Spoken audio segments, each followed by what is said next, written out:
an, grâce à l'accord intervenu hier avec les transporteurs routiers. Le ministre des Transports, Joël Le Teul, a déclaré cet après-midi qu'il n'y avait pas de négociation possible avec les pouvoirs publics, mais qu'elle devait se faire entre marins et armateurs. À 20 h, le reportage de notre envoyé spécial à Marseille, Jean-Marc Ilouz. Première réunion ce matin à Matignon de la conférence annuelle agricole. Dans l'entourage du Premier ministre, on dit qu'elle s'est passée dans un climat de concertation.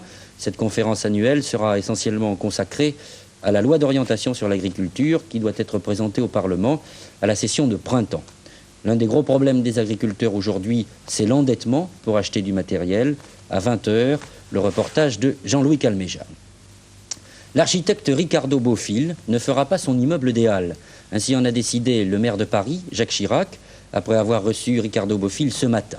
La mairie de Paris, je cite, juge indispensable d'entreprendre la redéfinition du plan d'aménagement des Halles sous sa responsabilité.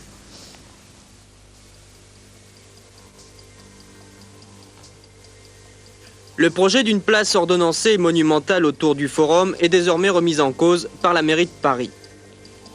Conséquence, la construction de l'immeuble Bofill est annulée par M. Jacques Chirac. Celui-ci a donc donné des instructions aux organismes chargés d'exécuter les travaux des Halles afin qu'ils élaborent très rapidement un programme remplissant 2 conditions nouvelles. Respecter l'alignement de la rue Rambuteau et s'intégrer le plus harmonieusement possible au cadre bâti du quartier. Plus généralement, il faudra développer davantage les espaces piétonniers. M. Chirac a ajouté que, conscient du préjudice moral subi par M. Bofill, il lui confiera d'ici 1 mois ou 2 des projets intéressants. Encore les Halles, mais à propos des jardins, le maire de Paris sera reçu par le président de la République le 13 novembre prochain. Et une décision définitive pour l'ensemble devrait être prise dans 3 mois tout au plus. La variole n'est plus un danger aujourd'hui et elle peut être considérée comme rayée de la carte du monde. C'est en tout cas ce que déclarent les responsables.